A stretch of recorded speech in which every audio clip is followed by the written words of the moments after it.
Good morning, wrestling fans. Welcome to PWR Today, Wednesday morning. It is now July 1st.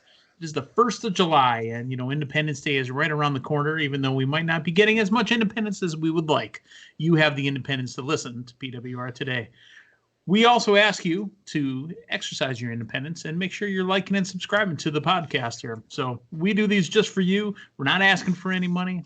YouTube, Facebook, Stitcher, Spotify, Apple Podcasts, wherever you're pulling this information, wherever you're pulling this show, go ahead and take a listen to us and like us, subscribe, and don't forget about our friends at Fight TV as well. A lot of that stuff is up there from the Pro Wrestling Report. When you like and subscribe, you get a chance to actually get alerted when new content shows up. And I know we got a new show coming up tomorrow night with Shane Helms. Beta Booker was already put out for week 1 of Fyter Fest and the Great American Bash. And now to talk about it with me is Matthew Thomas. Morning, Matthew. Good morning, Meathead. Happy Wednesday morning to you. Happy July 1st. Happy 2020 to you. Happy, what else is there? Well, I mean, there's a couple things July going on. 4th, yeah. I still have, I think it's 25 more days or 24 more days left to being younger than David Hero. So, we'll see how that goes. So you're let's see, what was it? You're the young pup of the duo of you two, right? Of the duo, yeah. Trust me. There's been more stuff that's come out on the Pro Wrestling Report than I ever put out in my entire life. But, be that for another show. My name used to be Cosmo Kramer and all that other good stuff. But let's move on to Wednesday night wrestling action. We got a big night tonight. And it starts off with Fyter Fest. Fyter Fest, for those that haven't heard, and for Damian Nelson, who again keeps ignoring us here, Fyter Fest is not a point-scoring event, so any action that happens in Fyter Fest tonight or next week Wednesday will not count towards the PWR draft. Also, on NXT side is going to be the Great American Bash, which ironically just showed up after Fyter Fest was announced. Hey, Matthew, I don't know if you know this, and Damian probably ignores this. Great American Bash will also not be scoring any points as it is being broadcast live on free TV. That seems like a fair assessment. Well, I mean, technically it's not free. You got to pay the cable company, but it's broadcast TV. I mean, let's not split hairs here. So we're going to talk about AEW's Fyter Fest first. Now, this has been announced already as a 2-week event. And last year it was a pay-per-view technically that was offered by the Bleacher Report, but this year it will be broadcast live on TNT. So here's what we know is going to be happening on night 1. We're going to have the AEW TNT Championship match with Cody and Coach Arn Anderson, of course, taking on Jake Hager. Your thoughts on this match? And again, we already saw Dustin, a cup of water can really set that guy on fire. Yeah, well, hopefully there'll be no water present to get him too carried away. I think it'll be an outstanding match. I feel like it's still too early in Cody's reign to have him drop the title. And I just 40 I get the days feeling, actually. That's yeah, it. 40 days. Yeah, and I get the feeling that is going to be his thing. That is going to be his thing. He's going to defend every single week and try to steal the show. Interesting. I think you're going to get some interesting character development out of it as well. I mean, you're seeing that, Cody thus far, I believe he's just wrestled other baby faces. He's very aggressive. It is a very aggressive style that he's wrestling that you might not necessarily would expect from Cody as babyface Cody. So I think he's going to hang on to it, and I think you're further going to get Cody being, the Mr. TNT Championship that defends it at all costs, and I think they've got a story to tell there. Another title match that'll be coming up is the AEW World Tag Team Championship match. It's the champions, my team, my boys, Kenny Omega and Hangman Page, taking on the number 1 contenders, which they held on to in a previous match to keep the number 1 contendership against Les Sex Gods.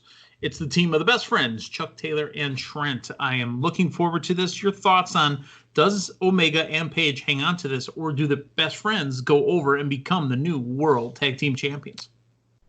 What's so interesting is it really seems like we've had a lot of the dissension between Omega and Page kind of dropped as of recent weeks. That was the focus point, in this angle, with the Elite. And it seems like that's just kind of gone by the wayside a little bit, which makes me wonder if we're not going to get a little surprise bit of that being revisited. I don't think we'll have a straight turn or a complete breakup or anything like that, but I could see, somebody being a little bit errant and possibly costing them the title. So I do look for the titles to change hands on this one. 160-day reign currently. I would love to see Omega and Page, if they're going to lose it at Fyter Fest, because then it won't hurt me in the PWR draft. Well, and here's the thing too, I think early on the story they were telling was, if anything, you were expecting potentially Page to turn. Right. I think that would be a mistake at this point. Page, since the start of AEW, since in that first match with Jericho in their inaugural you had pay-per-views prior to it, but to me, that's kind of what I view as the kickoff of AEW. Around that time and for weeks afterwards, I saw the in-ring talent, but I couldn't get exactly what they were trying to get across with Page. That guy, since the inception of AEW, since it appeared on TV back in the fall, he has become, at least in my eyes, outside of maybe Orange Cassidy, the most over guy in the company. And absolutely. I think turning him at this point would be a mistake. That is your, I think that is your Stone Cold-like person in that company, that guy who's got that edge to him, that guy who's just got that coolness factor. So whatever you do, I don't think you can do an all-out Page turn. I honestly would not mind seeing an all-out Omega turn. I know that guy's over, but to me, the overall character there, the in-ring character is just kind of lacking to me. So I think that would make him much more interesting. If that happened, I do not see an all-out turn happening one way or another, but I think we will get some potential dissension. It's funny you say that, because, to be honest, American audiences really don't know Kenny Omega except for the AEW Kenny Omega. Kenny Omega is an international star that has now come to, AEW and come to America, and now we actually get to see him. We saw the Young Bucks in Ring of Honor, but Kenny Omega really, we didn't see him as often as we do now. Now, this is our first time really seeing him with AEW, so maybe a Kenny Omega heel would work.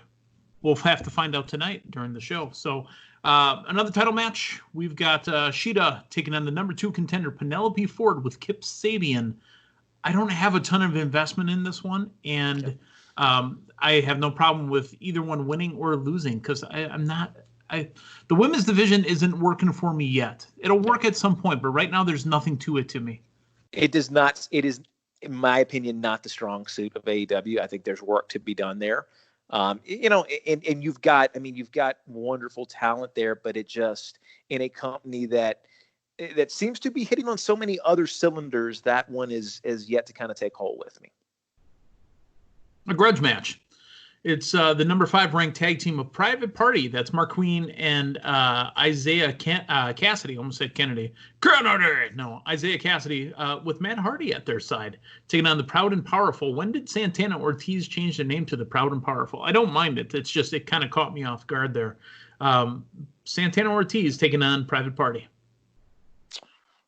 Yeah, I think this will be fun. It'll give us a chance to become a little more acquainted with Private Party, because especially in comparison to the other team they're facing, they really have not gotten a ton of screen time. And I think the inclusion of Matt Hardy there, kind of teaming up with the guys, is a nice little rub as well too. So sure, hopefully this will get us a little more familiar with Private Party. Yeah, the last time we really got a lot of heat out of Private Party, they were the ones that upset the Young Bucks in the tag team title tournament, and then took on SCU in the championships, losing to SCU and being one step away from being tag team champions. So again, Private Party back on the scene, no pun intended. A tag team grudge match as well with Jurassic Express. This will feature Luchasaurus and Jungle Boy with Marco Stunt taking on MJF and Wardlow. Really, Luchasaurus could be more, but this is really MJF and Wardlow show. Yeah, and I think they need to go over strong here. I mean, MJF, I think there's quite a few people who would agree with me. when I say he is the future, part of the future of that company. He is one of these standout stars there. And I think we need to, and I say go over strong doesn't mean he goes in there and, annihilates everybody, because that's not necessarily his style. He's the sneaky heel who will win at all costs. But to he's me, a jerk heel is what he is. I mean, he's a jerk. This does need to be the MJF show, and this does need to showcase him. Absolutely. So that's night one. We're told we're going to get to Les Champions on commentary. Do we see Mike Tyson show up tonight? It's possible. It would be a nice little tease, especially we need that bridge. We need that surprise to get us to next week. So it would be a nice little touch. Mike Tyson showing up at the end of the show, going at Jericho, would be a nice little touch. Let's talk NXT and let's talk Great American Bash. We've got, it looks like 5 matches going to be happening tonight. First off, you got NXT Women's Champion Io Shirai to face Sasha Banks at the Bash. I don't think the title's on the line because Sasha has a title match at Extreme Rules against Asuka. So this will just be a non-title match. But Io Shirai taking on Sasha Banks. It'll be nice to see those two mix it up. I view this kind of more as an attraction more than anything. I mean, I think it's going to be a solid match. I don't see. I see some type of booking here that protects both of them. I don't think you necessarily have anybody go over clean here, just because of the implications of having your champion lose clean, and also the implications of having your number one contender with a title match coming up lose clean. So I think it's going to be an outstanding match. I don't necessarily expect a decision that many people will be satisfied with.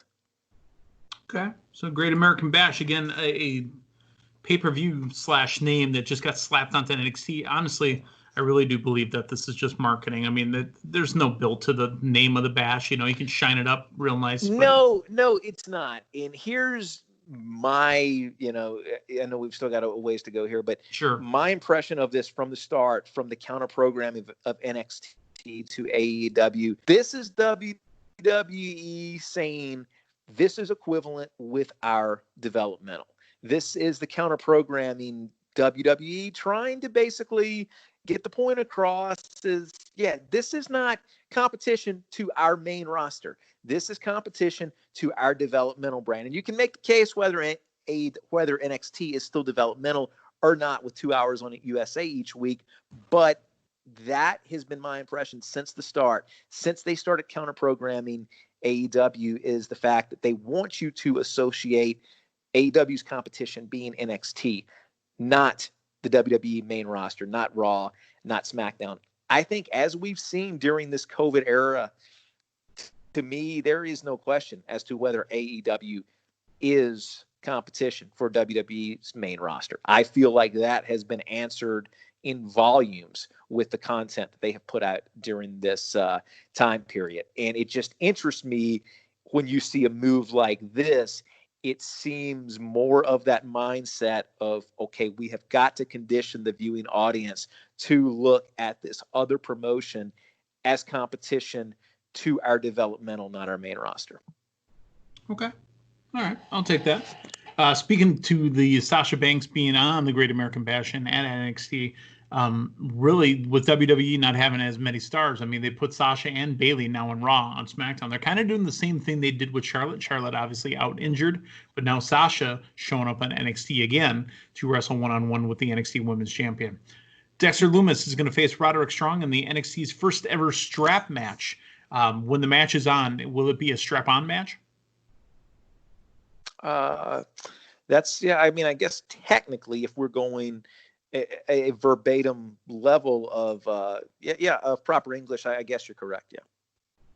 Okay. Loving Dexter Lumis, again, the former Sam Shaw from TNA, he has got creepy down to a science. And really, this is making Lumis look great. I hope that this is a win for him and really an ascension to the next level. Mia Yim, Tegan Nox, Candice LeRae, and Dakota Kai are going to meet in a fatal 4-way elimination match to determine the number 1 contender to NXT's women's title. Matthew, your thoughts on the 4 talents that'll be in the ring and who's going to take on Io Shirai next?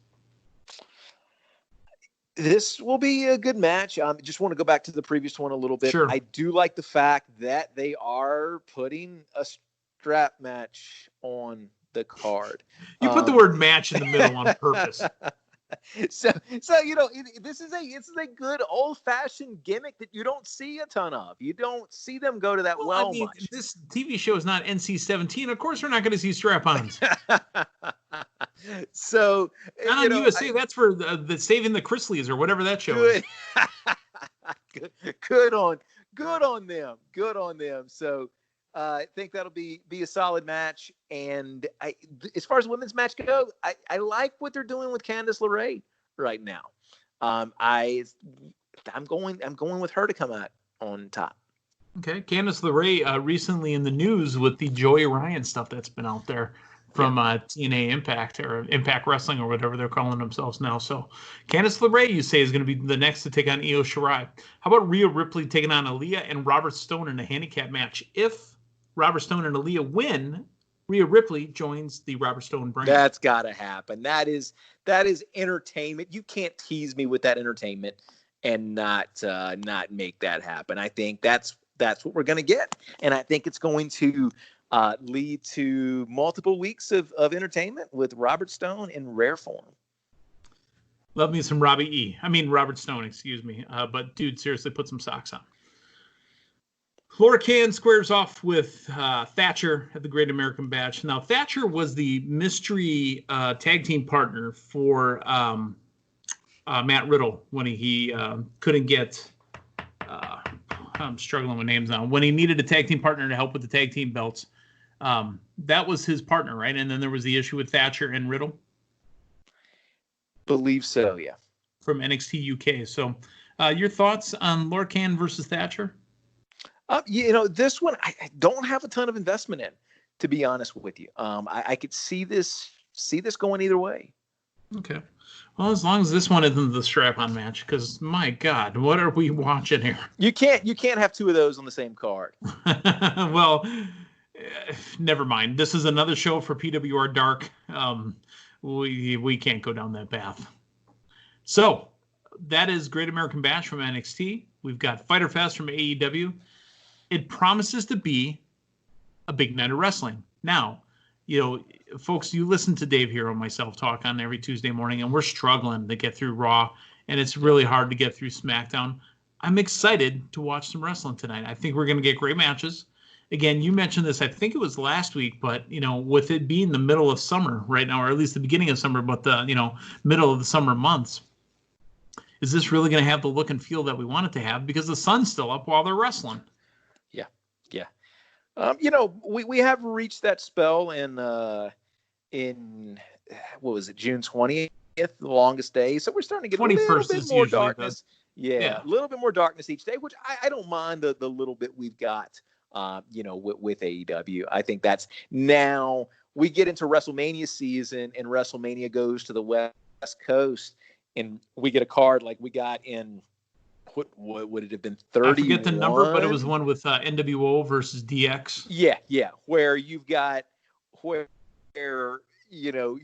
basically the sun going down for your last match. If you're lucky, you've got Undertaker wrestling with a little bit of sunlight. So that's where that sets the stage for it looking a little bit odd. But the last one that looked odd like that, WrestleMania 9. Remember JR's first WrestleMania? Because that was in Vegas underneath the tarp. Caesar's Palace. Yeah.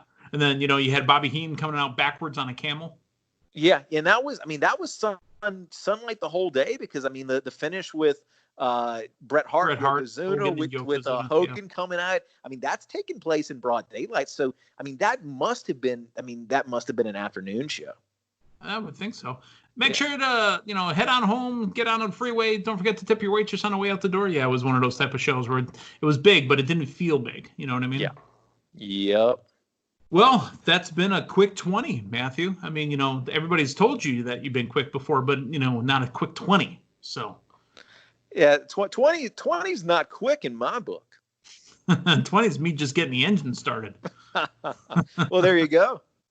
So for Matthew Thomas on the man they call Meathead, make sure you're stopping by PWR360.com for all the information on upcoming shows and what we got going on. So for Matthew, Meathead, so long, everyone.